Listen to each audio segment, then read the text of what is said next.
O craque Zico criticou o número de estrangeiros por equipe no futebol brasileiro e pediu uma redução, sugeriu uma redução do número de estrangeiros por equipe no país. Vamos refletir em cima dessa fala do galinho Zico? O Fla-Flu tinha 9 estrangeiros, Flamengo e Fluminense se enfrentaram na quarta passada. Os craques de cada time são estrangeiros, o 10 do Flamengo, o 10 do Fluminense, do Corinthians, da maioria dos times brasileiros é estrangeiro.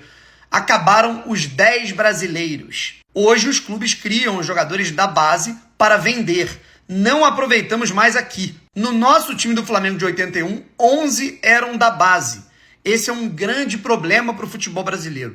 Precisamos reduzir o número de estrangeiros e trabalhar mais a base. E precisamos formar mais craques brasileiros para jogar nos times brasileiros. Bom, vamos lá, rapaziada. Quando o Zico fala que os craques brasileiros têm que ser produzidos na base para jogarem no profissional do time brasileiro, eu concordo plenamente com essa teoria, mas na prática a gente sabe como é que funciona. Inclusive, um dos motivos do futebol estrangeiro não ilimitar o número de estrangeiros, pode vir 30, 20 estrangeiros por equipe, não tem problema nenhum, é justamente pelo fato do futebol brasileiro depender da sua matéria-prima para ser exportada, depender da vitrine de exportação para venda de jogadores para fora do país, para moedas mais valorizadas. O Brasil ele pode ser o time mais rico do país. Um exemplo agora, o próprio Flamengo. Está aí há um tempo já sem vender astronomicamente nenhum jogador da sua base, como vendeu, por exemplo, lá atrás Vinícius Júnior, Paquetá, e com isso está com um orçamento um pouco mais limitado, embora tenha muito dinheiro para trabalhar esse ano. O número de estrangeiros há 10, 15 anos,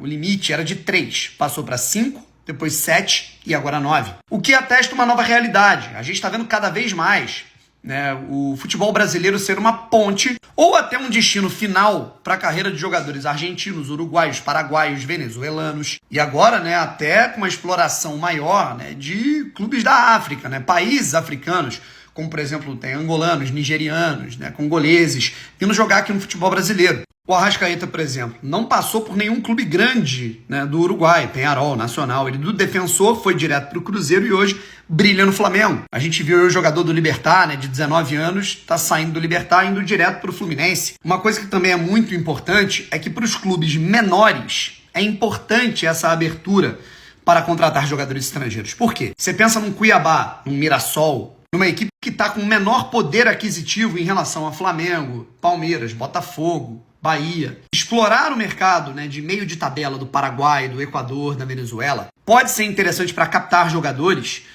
no quesito de, aqui no Brasil eu vou perder a concorrência para os times que têm mais dinheiro. Então tudo isso conta. Eu acho que esse limite de 7, 9 estrangeiros, ele é bem interessante, eu acho que é um número ok. Mas ao mesmo tempo eu concordo com o Zico, embora eu discorde que tem que limitar o número, tem que voltar a ter 5, só 3, e isso eu não concordo, eu acho que isso acaba restringindo um pouco o mercado. Eu concordo com ele que existe um problema dos jogadores, dos grandes craques, que poderiam ser grandes craques do futebol brasileiro, não só em aspecto técnico, de formação com o DNA do futebol brasileiro, mas também em termos de visibilidade, mercado, virarem ídolos de clubes brasileiros cedo, como por exemplo o Neymar virou do Santos. Esses jogadores com 17, 18 anos já têm pré-contratos assinados para jogar pelos clubes europeus, como já aconteceu com o Endrick, que foi muito cedo para o Real Madrid, como já está acontecendo com o Estevão, que no meio do ano vai para o Chelsea, como aconteceu com jogadores que não conseguiram nem estourar. O próprio Vitor Roque foi cedo e agora voltou. O Andrei Santos saiu muito cedo do Vasco da Gama e vai para o Chelsea, é emprestado para outros clubes, agora ele está numa boa fase da carreira, mas demora para engrenar, para se adaptar. O Lázaro, jogador que saiu da base do Flamengo muito valorizado, foi muito cedo lá para fora, rodou por alguns clubes menores, enfim.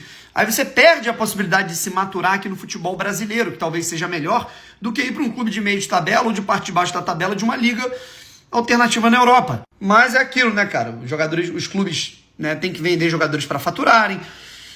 Os jogadores também têm que pensar no próprio futuro. Vou ficar aqui, se eu me machuco, aí paro no clube pequeno, eu assino um contrato milionário lá fora, eu vou resolver a minha vida financeira. Então tudo isso acaba entrando num debate que ele não tem um lado certo e um lado errado. Eu não concordo que a gente tem que limitar mais o número de estrangeiros, mas eu concordo que a exportação cada vez mais cedo dos nossos jogadores é um problema não só para a formação deles, mas para o próprio DNA do Campeonato Brasileiro, do futebol brasileiro.